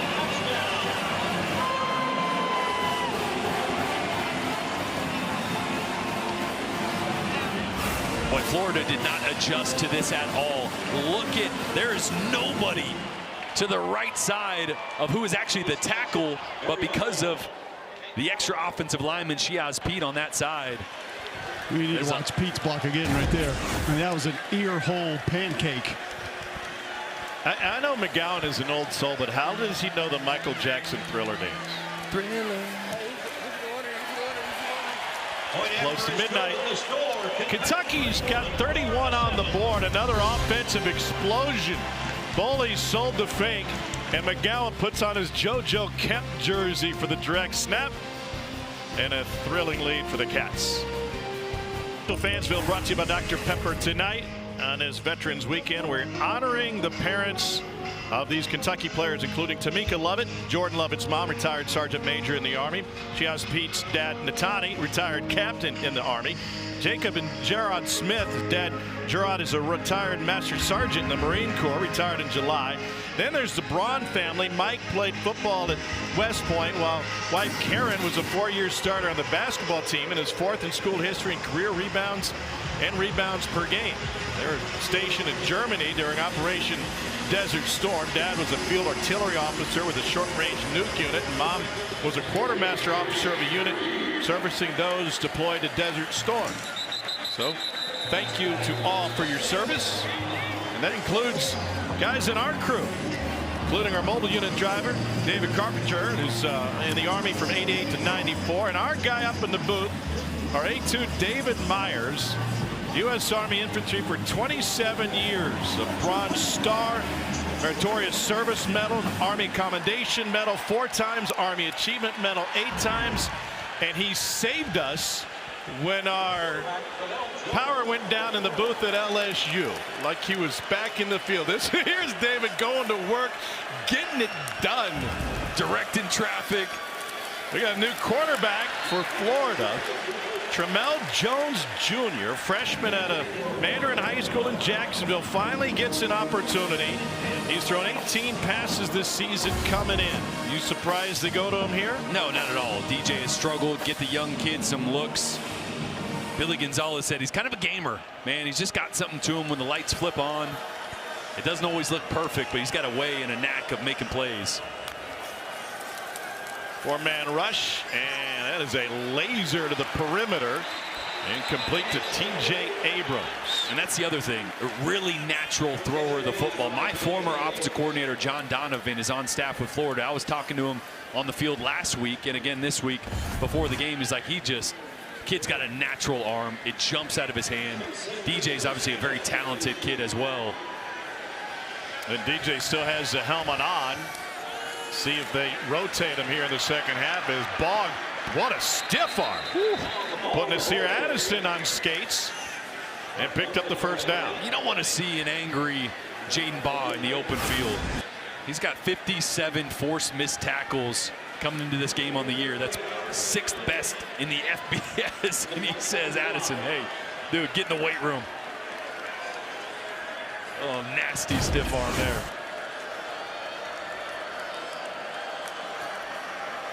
Jones pulls it back. Got ball at a check down and said he'll keep it, and he scrambles out of bounds. The vocal Florida fans who complain about DJ Lagway's inconsistencies over the course of the season kept asking for this, an opportunity for Tramel Jones Jr. to show what he can do. And now, first possession of the second half, they go to him. And that's a little bit of a wrinkle right there. I mean, DJ's a good athlete when he gets going downhill. Tramel a little more twitchy, right? So he can turn the corner on a defense with his athleticism right there. Bought his way out of some pressure and picked up a few yards. 2nd and 6.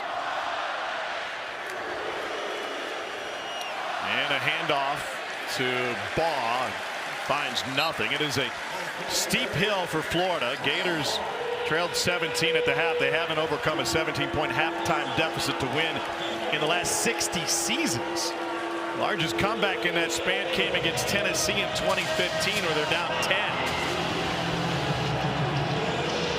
And good on 3rd down tonight. Empty protection here. Tramel Jones got to be ready for an extra blitzer if they bring one and have a quick answer.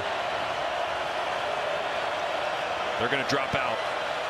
4-man rush. Jones to the right, wanting to throw, and couldn't turn the corner. Got a shove in the back to force him out of bounds, going that way anyway by Jaden Williams. And now 4th down, and they'll keep the offense on the field. Why not?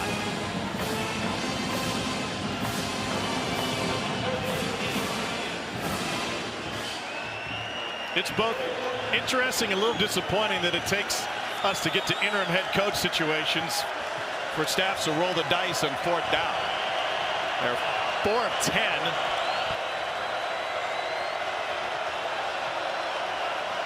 That one set 123rd in on the season. The play clock is down to 2. And he rips it near side, complete for the first down to J. Michael Sturdivant. Well, that is a heck of a throw from Tramel Jones. That is just a stop route on the outside, 8 to 10 yards. As soon as that right foot hits the ground on his 3rd step, the ball's out. And if the timing is not perfect there, that ball is either intercepted or incomplete. We've been talking about urgency and footwork for DJ Lagway not having it. Tramel Jones right there. Great feet, accurate throw on 4th down. Meanwhile, Bryce Lovett is smoking hot. He lost his helmet, then he was chirping, and it took a teammate to hold him back to get him off the field. And they'll try to get that temperature down for the 3rd-year sophomore at Rockledge High School in Florida. After the play, unsportsmanlike conduct number 53 of the offense. It's going to cost 15-yard penalty. It's his first of the game.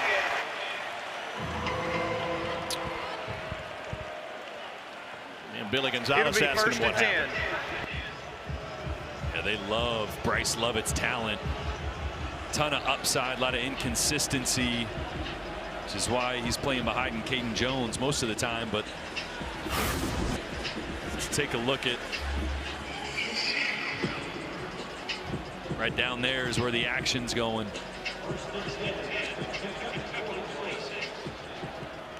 And then the rest of it happened out of frame. But Jake Slaughter, pardon me, that wasn't Slaughter, Austin Barber had to act as a doorman, help him outside. Back foot throw falling out of bounds, never left the pocket. Was there a receiver there? I don't think there was. And they're discussing intentional grounding.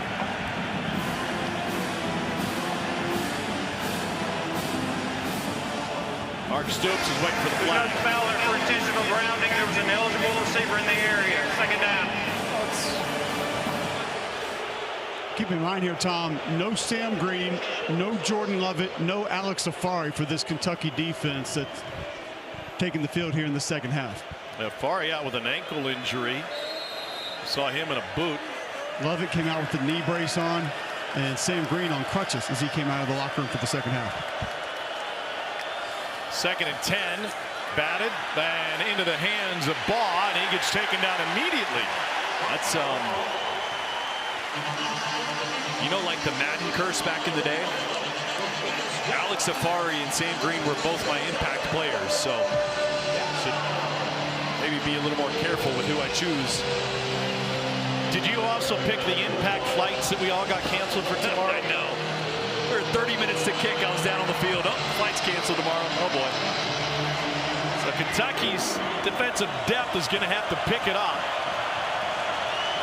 But Florida looking at a 3rd and 12 behind freshman quarterback Tramel Jones Jr. Jones happy feet again, finds Ball. What a fantastic security blanket, and that's going to leave 4th and a couple. JQ Hardaway with the stop, 4th and a long one, it looks like. And Kentucky only rushed 2 guys on that time. It was drop 9. They had 2 guys with eyes on Tramel Jones, respecting the legs, and you already rolled the dice once. Might as well roll the dice again. It's been the 11th play of the drive. Already used nearly 5 minutes on this possession. Late sub for Kentucky.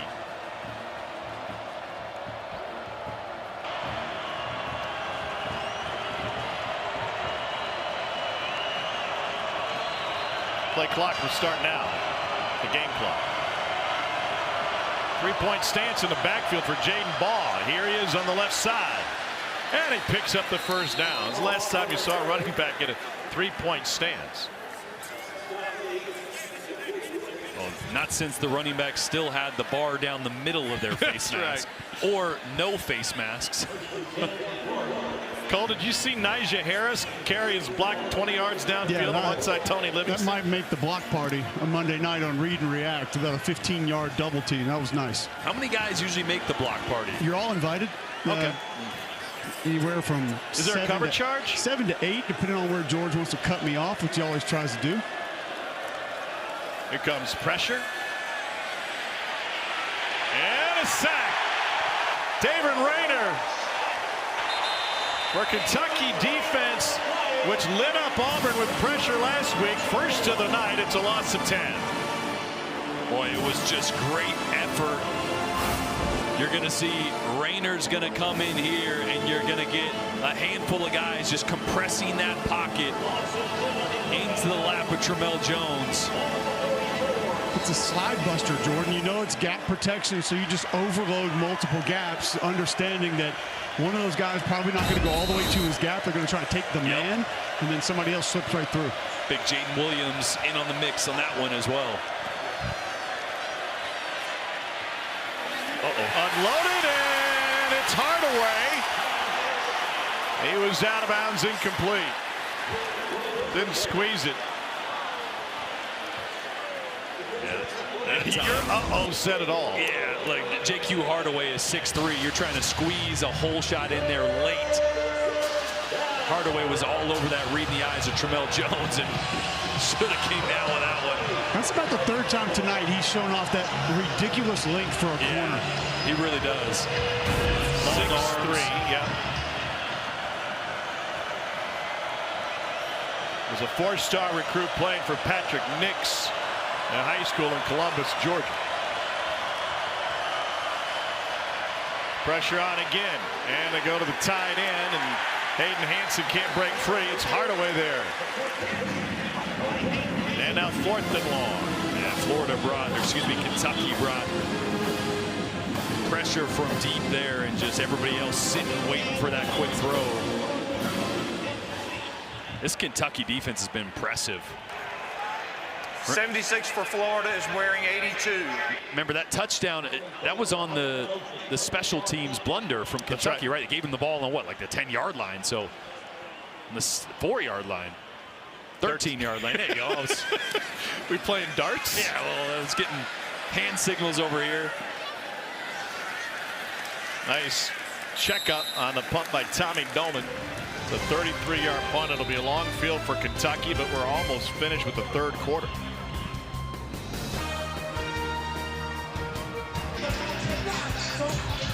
We're accepting Cash App now as we get late third quarter for all the push-ups the mascot's going to have to do.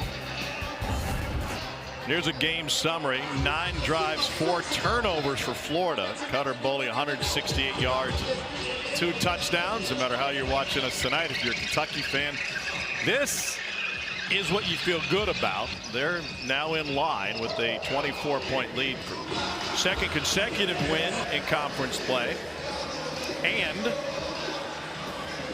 to snap a 10-game home losing streak in SEC play.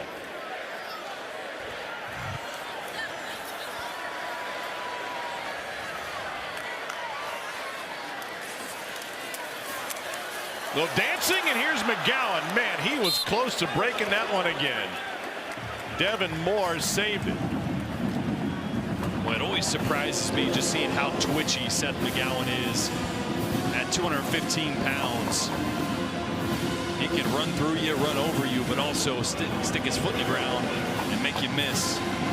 Kentucky will take this massive lead to the fourth quarter. And if you were here, that would have been you on the dance floor at Austin City last night. To the fourth we go. Kentucky trying to find momentum with a third of the season remaining and plenty to accomplish. We can make dreams come true.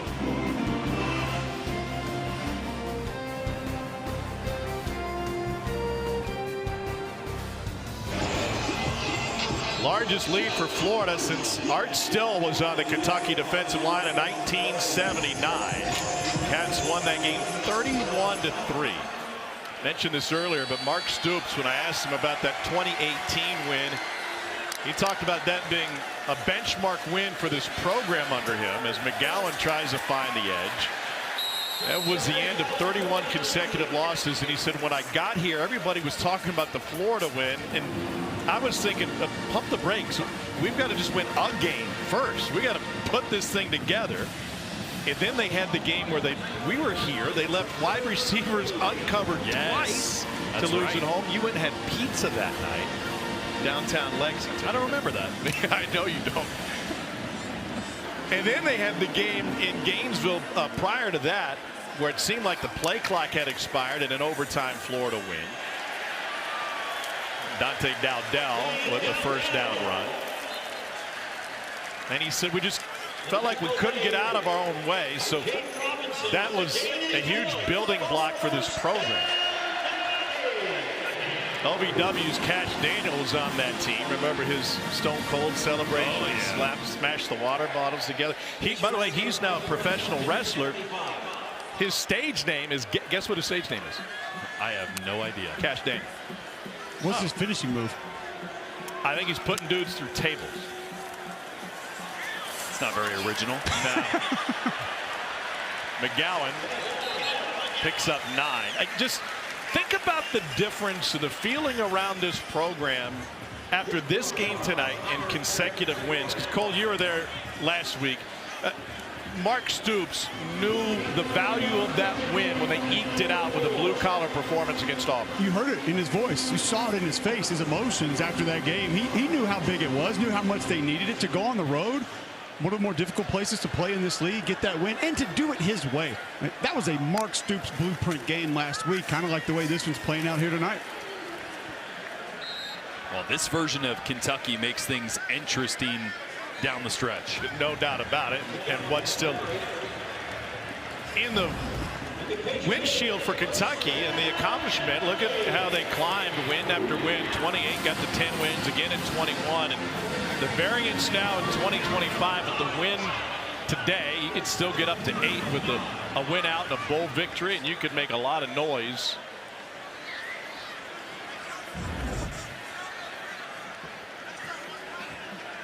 With games against a couple of playoff contending teams remaining on the schedule.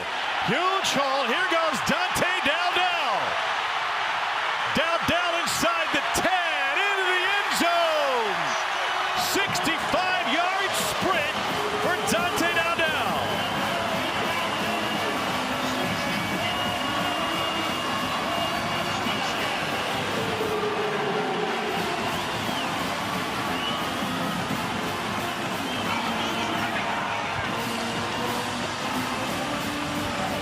Watch Joshua Braun right here. He's going to get 1 block, redirect, and get 2 blocks. Cole's going to love this. Even knocks over Jagger Burton, his center. Get out the way, son.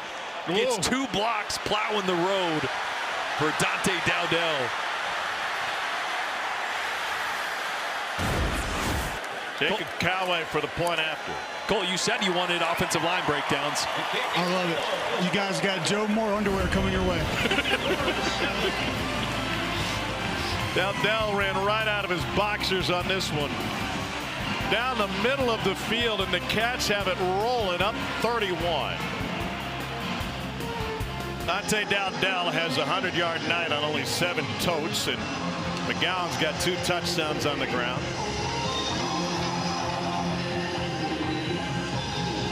Cats lead by 31.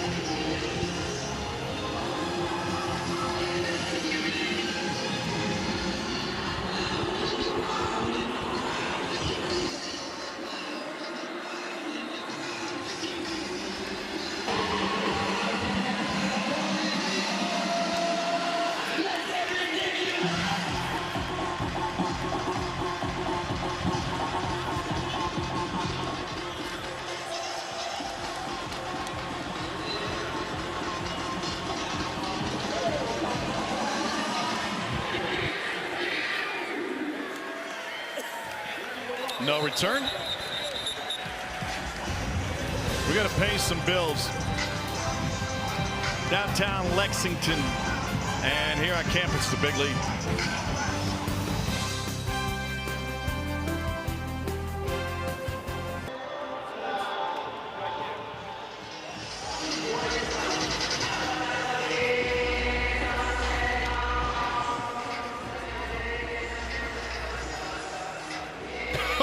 No. Oh, you can't. That was amazing. That was amazing. I am so jealous that Dari got that in. Wait, what's he talking about? Tremel Jones Jr. hands it off, and nice run by Jaden Baugh. This Kentucky offense has been flowing like a water main break tonight. 38 points on the board, including a 21-point second quarter. Yeah, Maine just broke out inside the stadium, so it'll be fun getting home tonight. We're going to surf down Waller Street. How do you feel about that?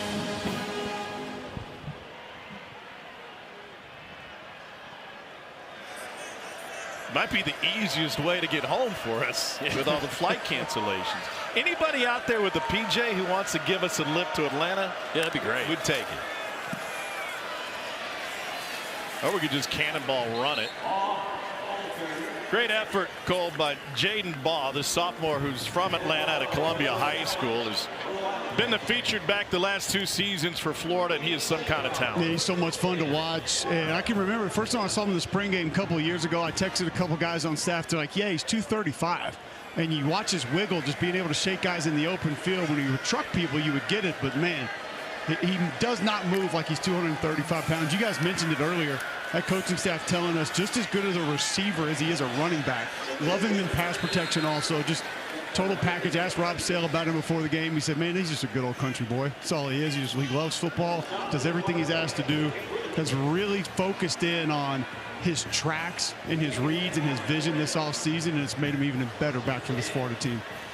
Well, he was a Wildcat quarterback in high school, also played wide receiver and DB. He had 6 picks as a senior in high school. 4-man rush. And Hansen bobbled it but couldn't squeeze it. I talked to Glenn Schumann last week. Schumann recruited him out of high school, wanted him as a linebacker. Yeah, I heard that story when you were with he goes, well, I think he made the better choice. I think he would have been a good linebacker, but so dynamic as a running back. Probably would have been a good linebacker, man. Physical, rangy. On the offensive side, Bama, Miami, Tennessee, and Texas were recruiting him as a running back. And as you mentioned, Georgia wanted him on the defensive side of the ball. Tramel Jones Jr. getting plenty of playing time here in the second half. We have not seen DJ Lagway since halftime. And here's Baugh again. What a run. What a runner. He is nearly impossible to bring down. We're talking to Brad White, Kentucky's defensive coordinator, about him, and he said it's not just his run-through ability, it's also his jump cut ability. And he's going to get a rare breather now. He's earned it. 6th in the country in forced missed tackles.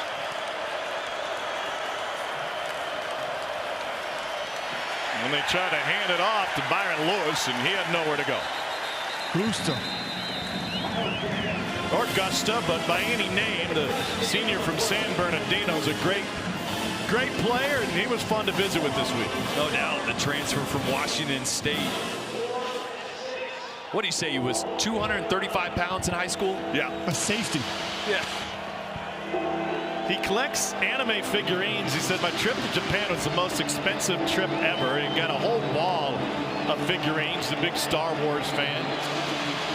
He told us his favorite, but I can't even pretend like I wrote it down correctly to even try to pronounce it correctly. Probably butcher it worse than I did his last name. Yeah, well, Gusta means like, so that's good. Jones pressured from behind, an incomplete turnover on downs. Trying to find Vernell Brown III.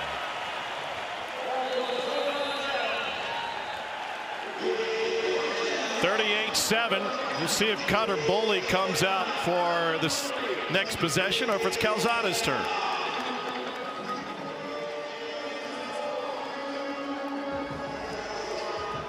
Is presented by T-Mobile 5G Home Internet. If you didn't know T-Mobile has home internet, you do now. This was the end of the 31-game losing streak. It was the 4th longest in NCAA history in an uninterrupted series behind Notre Dame over Navy, Nebraska over KU, and Oklahoma over Kansas State from the 60s. Kentucky had lost 3 of the last 4 by 6 or fewer. And that was the drama. Kentucky's going to change it up at quarterback. Bo Allen comes in. We're told that Zach Calzada is available for this game despite the transgressions this week you may have read about. But they love what Bo Allen has done as well. And room on the left side for Jason Patterson. We were down there for that game at the Swamp in 2018. And we shot in open where we kind of did the Wayne and Garth thing going back to 1987. Our boss at the time wouldn't allow us to air it. Yeah. I thought it was clever. I thought it was our best work to date. We put hair on Cole's head. You brought rock T-shirts from the 80s. Here's Patterson again. Well, we're here and he's on Monday Night Football, so. Yeah, well, somebody's doing it right here. Here was our trio. This was in Gainesville, and Jordan was the one that found the T-shirts, and that's how we ended it. Cole's wearing Subas. And that's just good television. I can't believe we weren't. I can't believe we weren't allowed to air that. What were we doing? What was the problem with it? And that's how you end up on the same show for 8 straight years. 9. Dang it. Patterson took a hit, spun, and then got taken down by the ankle by Shareek Denson. Cole looked great with hair. Where did we get those pants? You had them in your locker. Bo Allen has been back and forth from Kentucky, then went to Tarleton, where he was the WAC newcomer of the year, then Georgia Southern, and now he's back. And he spells Cutter Boley. Will finish the night 18 of 23 for 168. And 2 touchdowns and a pick. Patterson brought down by Denson. I remember specifically the mood around the program in 2018, this Kentucky program. And by the way, I don't remember thinking about Florida, oh, this is a red flag. They're about to go in the tank and go through 2 more coaches. It was just as Florida does. Yeah, I think it spoke more to Kentucky's trajectory and what Stoops had done to that point and where they were headed. Benny Snell and Terry Wilson were the offensive stars that night. Then Cash Daniel did his celebration. He told me a couple years ago, he said, I hated that moment because I've never been above the team, and I felt that celebration made it seem like I was above the team. But that was a hard-working group to put a bunch of guys in the league. Yeah, they did. I'm really that defense and both sides of the football. Mike Edwards was on that team at safety, and Josh Allen was a D end that was on his way. I think they had a corner too. Thanks for the help, Cole. I don't recall a corner being on that team that was in the league. Really?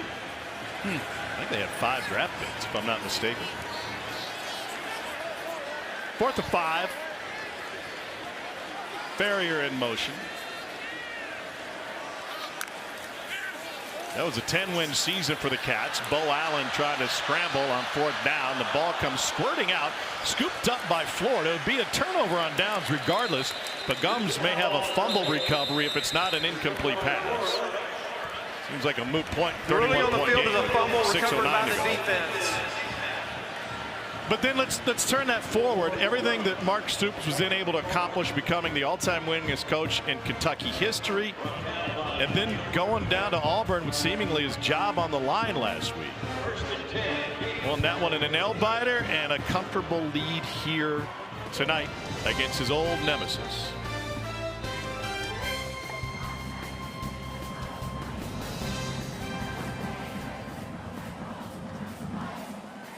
Georgia won by 20, comfortable in Stark Vegas.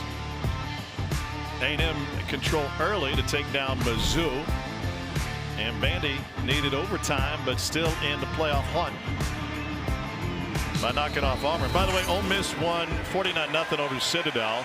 Lane Kiffin at the halftime interview on their radio network was asked what he thought of the first half, and he started talking about the Georgia-Mississippi State game. Also photobombed an engagement. Did you see that? Yeah, I did see that. How did you guys have time for this? I was busy trying to rebook flights. Katie Daniels picks up a few. Anybody come through with the PJ to Atlanta yet? Not yet, you know. Okay. Really, I'll take a PJ to any major airport at this point. I take it to a minor airport. Get me closer. Katie Daniels is in at tailback. Jaden Baugh, 17 carries, 64 yards. Pressure. Dumped out of bounds. At that time, Cedric Works, true freshman, getting the pressure on Tramel Jones. You had the Florida-Georgia game last week in Jacksonville, and I always feel like that first game after after your head coach has been fired, you get an interim, a guy that you like, a guy that knows the program. You get that first game bump. Yes. And in addition to that, with all these 4- and 5-star guys, it's a huge game in a sold-out stadium against Georgia. It's really hard to carry that on to the next week. They set up a screen, and Daniels breaks free, picks up the first down. You agree with that assessment? Yeah, we were talking to Kirby Smart before the game, and he called it interim juice. And he said, I spoke to my team directly. This team's going to come out with a different energy and passion because of the changeover. But he said interim juice isn't built to last 4 quarters. It's not built to last multiple weeks. When you weather the storm, you come out on the other side of it, you got a chance to physically put teams away. That's what Georgia struggled with for 4 quarters because Florida sustained that energy pretty well. But you saw it here against Kentucky early on. A couple big plays from Florida, and then Kentucky just leaned on them.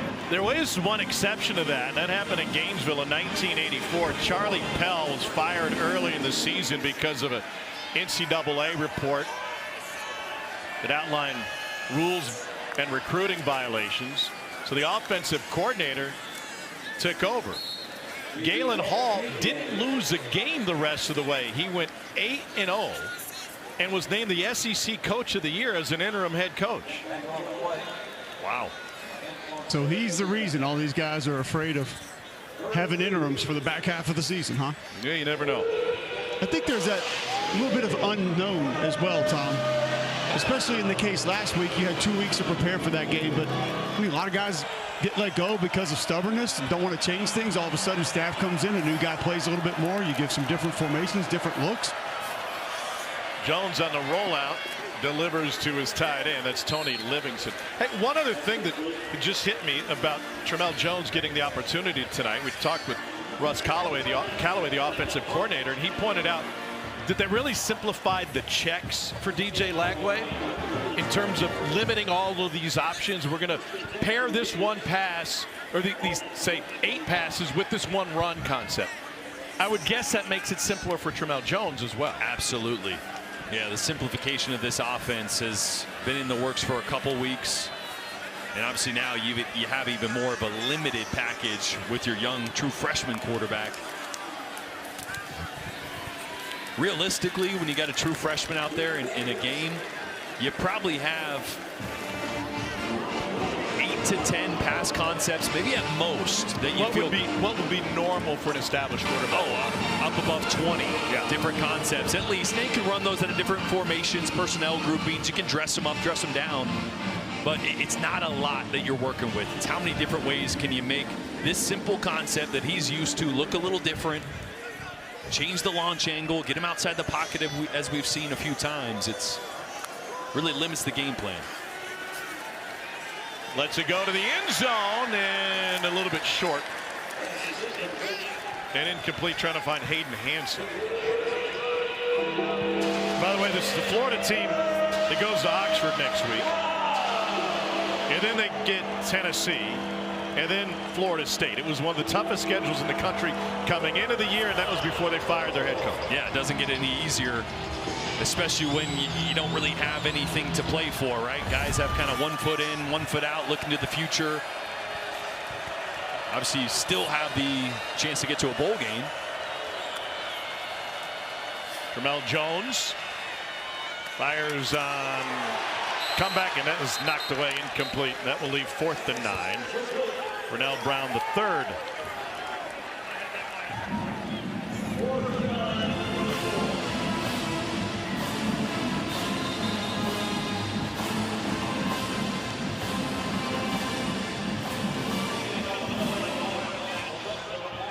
It's a tough ask for a program in Florida's situation with the red shirt rule and with the transfer portal. Billy Gonzalez has a lot of heavy lifting to do to try and close this season out on a positive note.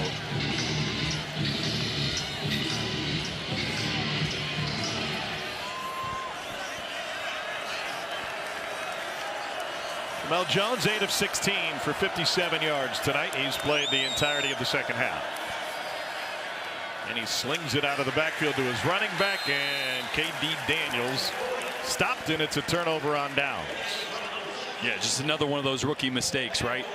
That is the right decision if it's second down. Check it down. Fourth down, got to throw past the sticks. Let's get it to our friends at Academy Sports and Outdoors. So what a turn of events for Mark Stoops. And he can barely hold back the smile.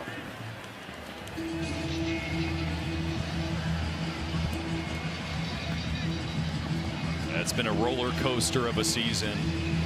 Obviously starting the year with a transfer quarterback in Zach Calzada, not starting the way you want to, handing the reins over to your young quarterback, Cutter Boley. You've had some ups and downs, some good, some bad. Last 2 weeks have looked very different, right? One defensive battle that you gutted out and won. This one, offensively, everything seemingly clicking for Cutter Boley, Bush Hamden in this offense. 2-minute timeout. Cutter Boley's hair looks like the wigs we had on in 18.